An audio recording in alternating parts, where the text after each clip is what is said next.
of No, MASH. I'm so focused Are on you one thing. doing like research and writing? Uh, I'm mostly writing and doing a massive literature review. Yeah, Oh, yeah, I mean, that's awesome. Good for you being yeah, productive, but dang. yeah. It's I've written 20,000 words, so Wow. yeah. Okay. And then I had to rewrite it, so now I'm back down to 12.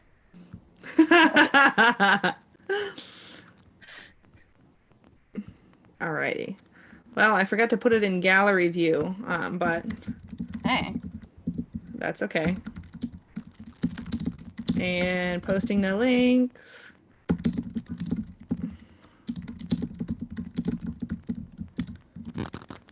Yeah, I said this was Amelia week on the show because oh, I had someone else named Amelia on Tuesday. It just sweet. randomly worked out like that. I was like, sweet. I like that. It's me talking to my favorite Amelias. Should just have the whole month. I can find you other ones. That's going to be your show. No, I don't think I want to produce my own I would show. watch it. I would watch That it. I like Like, watching yours. producing is a big word. Like, I don't feel like I'm doing that much producing. I'm just texting people being like, do you want to be on my show? Like, I that's the know whole we thing. all say yes, we do. Oh, I had a couple people say, I'm too busy, or like, What? I don't know, I just don't feel comfortable. But it's, they'll come around. All right. I'm patient. I'm just pretending this is not live and that not recorded, and we're just having a conversation. The only person who I know is watching is my mother, who called me about 8 minutes ago saying, "How do I get it?" Hi, So Chris's that's all. mom. Yeah, that's it. So Mia, what's not Yeah. wrong with your life? Well, I live in Vancouver, and so I would say that in a whole is all the things that aren't wrong with my life. It's gorgeous out, usually around like 20 degrees Celsius. You guys can do the math. And I live in a beautiful area with lots of places to walk. So I say it's awesome. That's awesome. Great. Yeah. Well, with that, I'm gonna play the theme song. Give it just a second.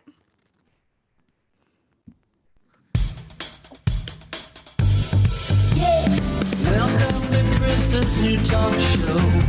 It's really something, don't you know? There's a friend and maybe there's a cat. Maybe they'll take some time to chat. Her mother thinks she's funny. Her mother thinks she's funny. Her mother thinks she's funny. And maybe you will too. Are you ready for this? So thank you Nice. so much for joining me. This is my good friend Mia Cole, who is a fantastic researcher and traveler and, Canadian. Yes. Mia, Hi. thanks for being on my show. You're welcome. Happy to be here. That brings us to the first segment. Is there a cat near you? If so, please introduce us to your cat. I would absolutely love to introduce you to my cat. However, if you pick her up, she will scratch your face off. So I'm just going to leave her in the living room where she's currently located and protect what's left of my face. Yes. Sounds like it's a healthy working relationship. It is. It's on her terms. She decides. That's, how long have you had her? Did you have her when you lived in Portland? I did. Yes. So she is 13. And she was feral. And so she has maintained some random feral behaviors, which includes scratching your face. So, okay, so I remember also that you lived in, you lived in like several different countries for a year, but Barcelona was one of them, right? Or, well, it's Uh, city, right? But well, what I did you lived do in with her? Valencia. Oh, she stayed Valencia. at my partner's mom's friend's house. Got it. Yeah. So she While you lived in Valencia and okay, so well, we started in South Africa, and then we went to Tanzania, and then we went to Mexico, and then we went to the UK with visit my brother. He lives there, and then it was where do we go next? Oh, we went to Spain, so Valencia, Croatia, because we had to get out of Schengen, and then Italy, and then we went to the Netherlands, and we had like a day in Iceland, and then we came back. and this was just like a year that you were like, hey, I can do this, so I will. Yes. Yeah. So we won. The whole thing started because we won a safari in South Africa. So that's the whole reason why we went there. And then I was writing my master's thesis, and then my partner works remote, and so we're like, oh, we might as well just do a whole year. It's the only time in getting like our special lifetime. Yeah. And then prior to that, I had traveled for 2 years back and forth between Seattle, New York, and Chicago every week. And so I gathered enough Marriott and flight points on Delta to be able to pay for this whole trip. With the exception to like, we lived in Airbnbs and stuff for months at a time, but like any short visit like to Barcelona and whatnot, we got hotels for free. That's awesome. It is. Because European breakfasts in hotels are way better than American breakfast. I remember as a kid, like traveling and just being like in the Netherlands and being like, you can have your breakfast is like toast, and you can put, like meat and cheese on your toast. You can put an egg on your toast, or you can just put sprinkles on your toast. And those are all acceptable breakfast buffet items. Yes. I mean, they're extensive and they're delicious. It's not just cereal that you like, don't even pour out of a box. No, it's like a cold cut spread plus granola. Yeah. Fantastic. No, with fruit, like free fruit. Yeah. Fruit. It's not like a sad banana. No. I mean, they're extensive. No, I highly recommend hotel breakfast. So is the breakfast better in Canada? No, Canadian food. I mean, it's lovely, I guess, but it's equivalent to American food. It's just like slightly cheaper to get breakfast here. Slightly. You can still get kind of a $5 breakfast if you know where to go. Nice. Yeah. Whereas I found like in Portland, there's no $5 breakfast. You're like flat out $20. Yeah, everything in Portland was like, oh, it's brunch, it's special. It's like a hamburger with an egg on it, so it's $20. Yeah. Like, and they don't even poach the egg. You're like, that's the hard part. It's like the poaching. What is it? Just like a raw? No, I mean they cook it, right? It's like a fried egg or something. Yeah, they usually fry it or something. Because poaching, I mean, you have to stir the pot. Like it's a process.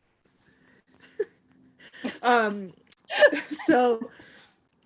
I've been talking to people about their moments that they've had where maybe they realized something positive or something that just kind of struck them. What is your moment that you've maybe had recently? Well, I think like being quarantined inside, you start to like look at your hobbies and what you do on the side. And so I started a new hobby where I'm learning how to solder a computer, basically, like put all the little chips and bits on. Yeah, no, it's cool. It's awesome. My friend sent me this kit. But I realized like everything I do tends to be a little weather dependent because I can't solder inside. I have to go out on the balcony. And so if it's windy or rainy or like any weather is happening, I can't do it. So it's still kind of a good weather hobby, which is good for the summer since it'll be primarily nice. But that was just like more of like, the hobbies I pick, I still have to do outside. Even what would seem to be an interior hobby is actually an exterior hobby. Yes, well, you need ventilation and, basically a shed. Yeah, I don't have a shed. Yeah. I don't have a shed either. No. But I have a balcony and I'm very happy about that. That's awesome. Oh yeah. I've got like a little green space here because we're like in a weird townhouse situation. Ooh, that's fancy. Oh yeah, I was just outside digging a hole. Is that like your new hobby?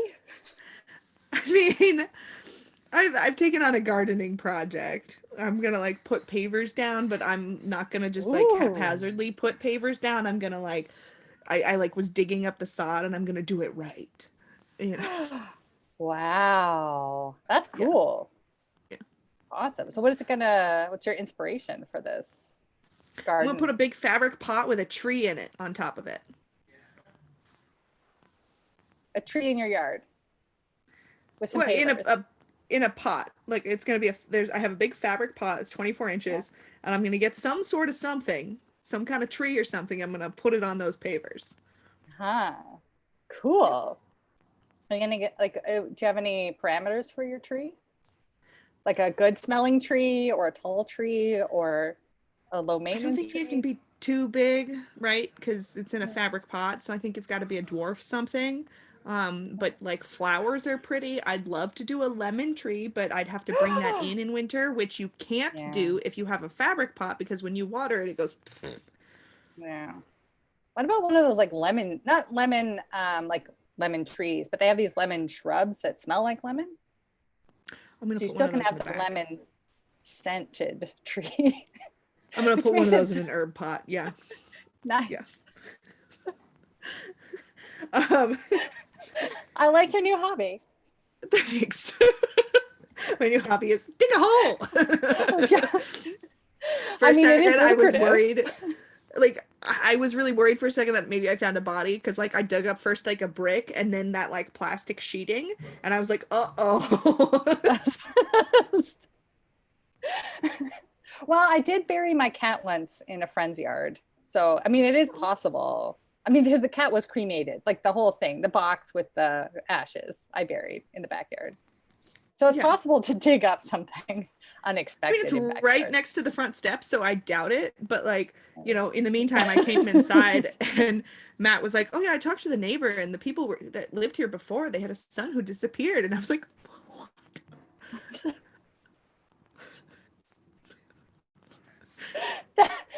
Oh, that's awkward. That would be awkward. It would be terrible.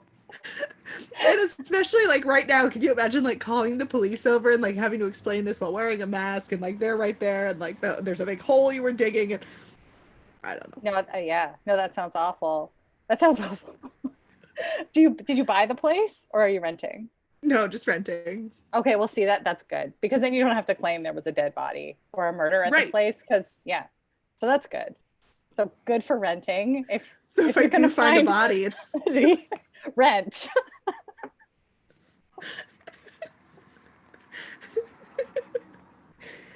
Awesome. So that brings us to our joke portion for today. Yep. You know, where we have a mom send in a joke. Now Mia, your mom was not available for this. Right. So instead, I found an old video of my grandmother singing along to "You're So Vain," and it's just about like 8 seconds, but it's just adorable to see Oma singing along. Hopefully, like YouTube censors don't like grab it and mute this section, but we're gonna try this. Sweet. This lovely like 8-second. I wouldn't say, you know, she was known for having an amazing voice. So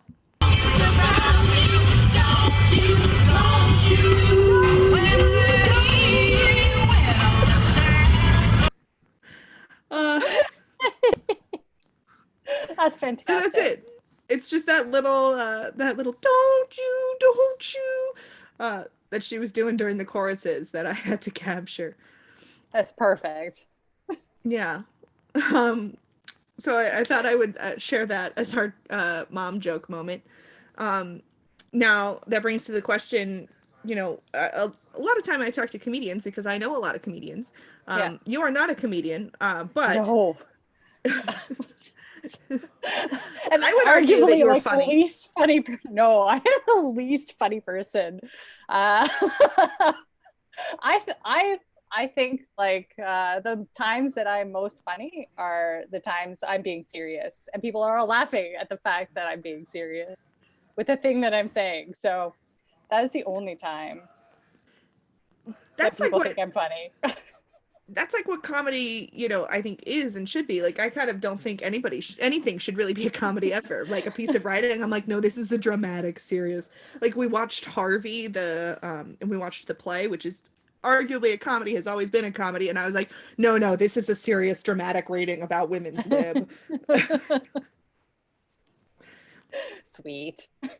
Yeah, so I think that that's okay. Like that doesn't mean you don't have that you aren't funny. Well, I find other things funny. So I think that's my contribution to society is that other people are funny. That's awesome. And did your mother think you were funny? Oh, I have no idea.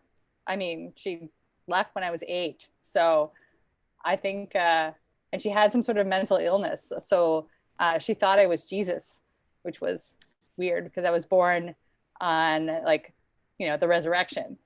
So I was like, I don't know if she thought it was funny. I think she thought it was like some sort of weird miracle baby. Wow. Yeah, I know. Yeah.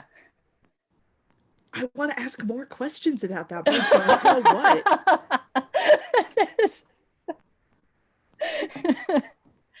Yeah, I don't know. Yeah, I think I don't even know what kind of mental illness she had, but yeah, definitely had one. Yeah. So how do you know you're not the Messiah? I'm not very religious, so. Neither am I. I just figured I'd ask. And I've had, not very much in the way of persecution. My life has relatively been fairly easy, I think. Yeah. Yeah. Fair answer. Well, Fair answer. I would think it'd be much harder if I was actually trying to lead people to a better life. Yeah, like more struggle. Yeah, a little bit more resistance, Yeah. Yeah. I just have the typical, female issues. Yeah. Right.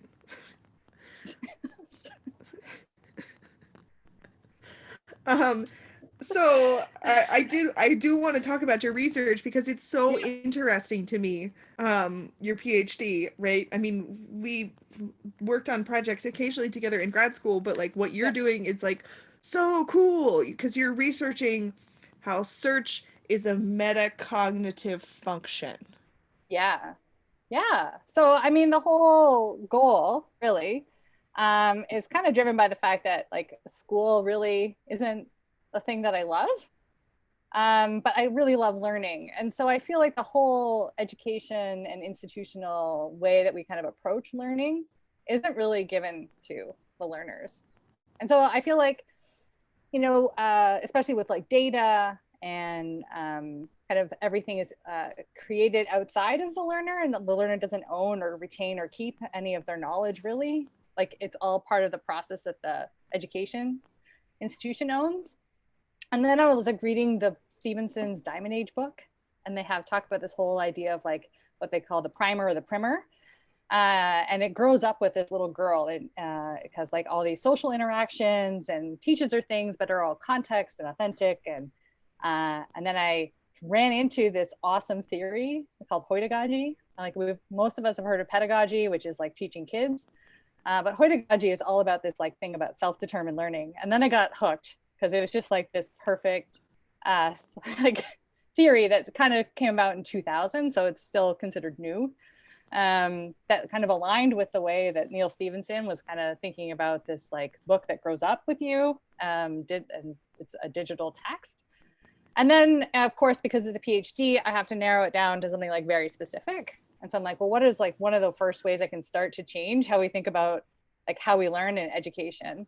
I'm like, well, I think like I should start with a learner and metacognition, which is really, I mean, like it's about thinking about thinking, which isn't very useful, but it has like a bunch of strategies and stuff, like study skills and things that people need to know. And then if you think about search and like all the things that we do in order to search online, those are all things like keywords and whatnot.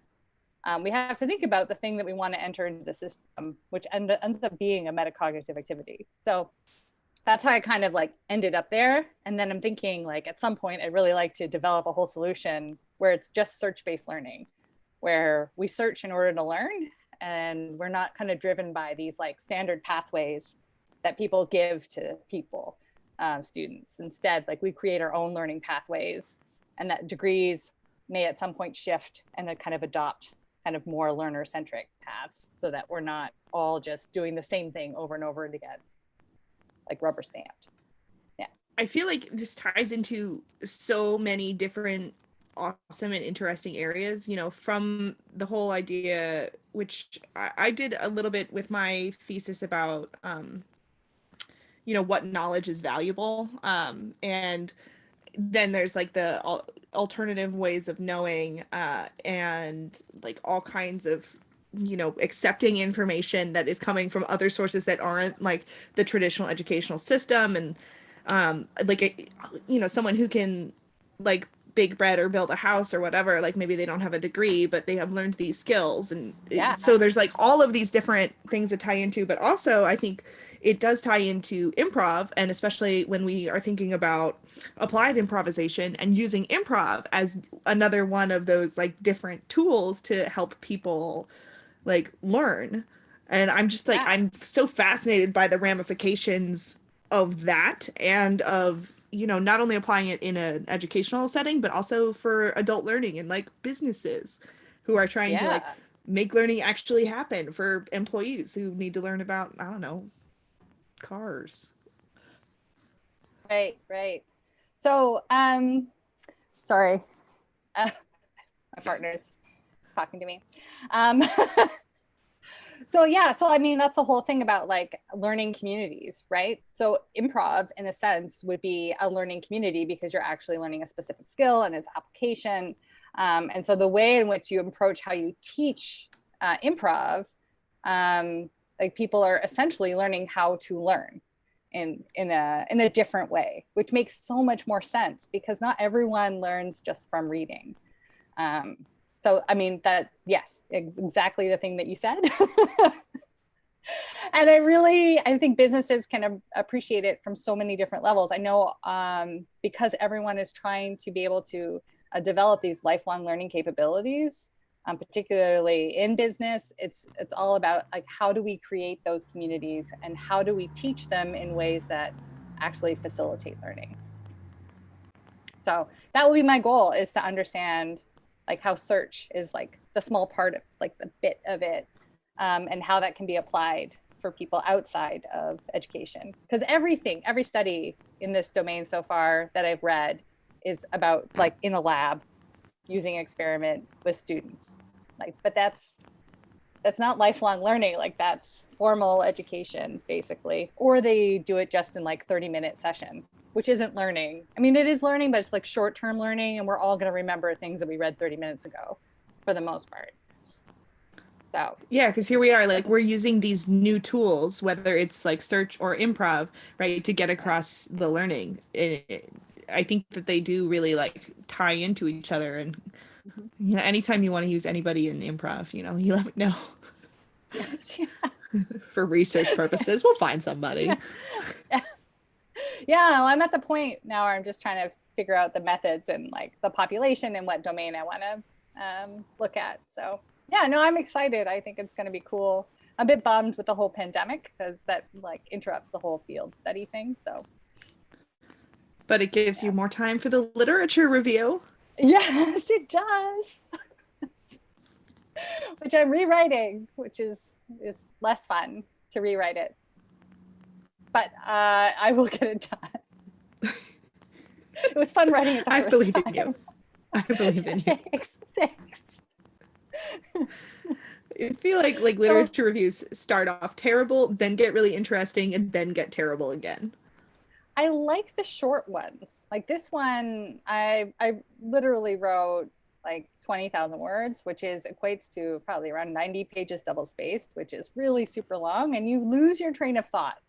So, you know, kudos to anyone who writes a book without support and develops these outlines. Yeah, it's super hard. I hope I learn how to write a book at some point, but I mean, if your literature review is 90 pages, you still need to do methodology and then talk about the actual study and then talk about results. So that is book length. It is, but no one wants to read a dissertation as a book. Like, it has to be translated into like normal people words that you can't use academic language and have people read it outside academics. Yeah.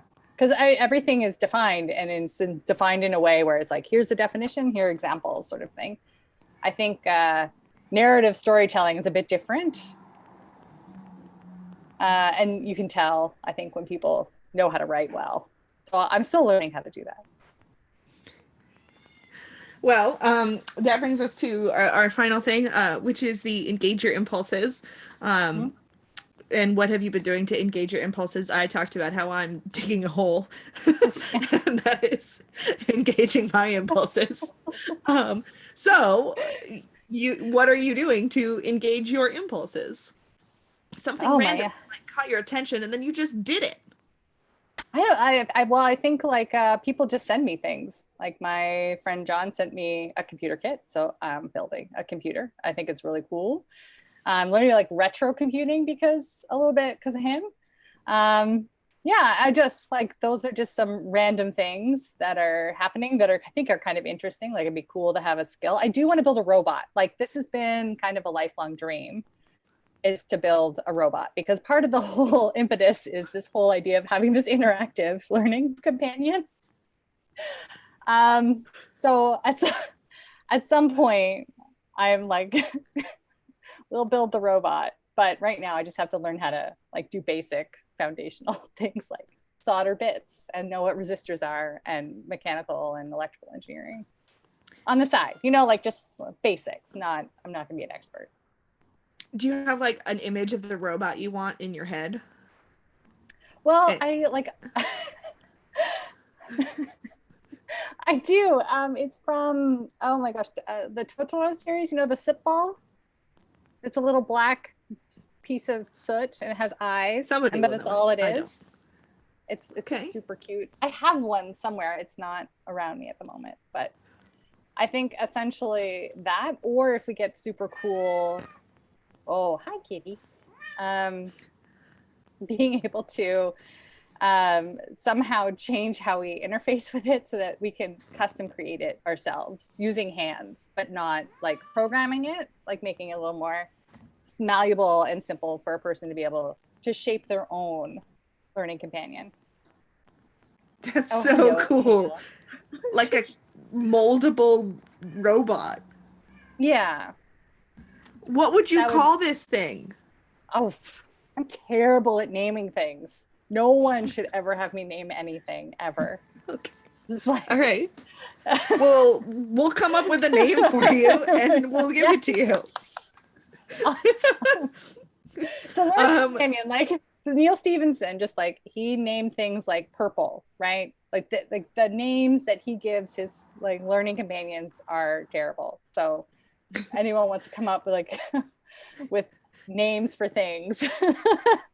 I would love that. I feel like in improv we're super basic with names. Like the game of forward reverse is played by going forward and then reversed, right? The game of replay is just played by doing the same thing again and replaying it. So like we'll come up with a name for you like that. It'll be like learning companion.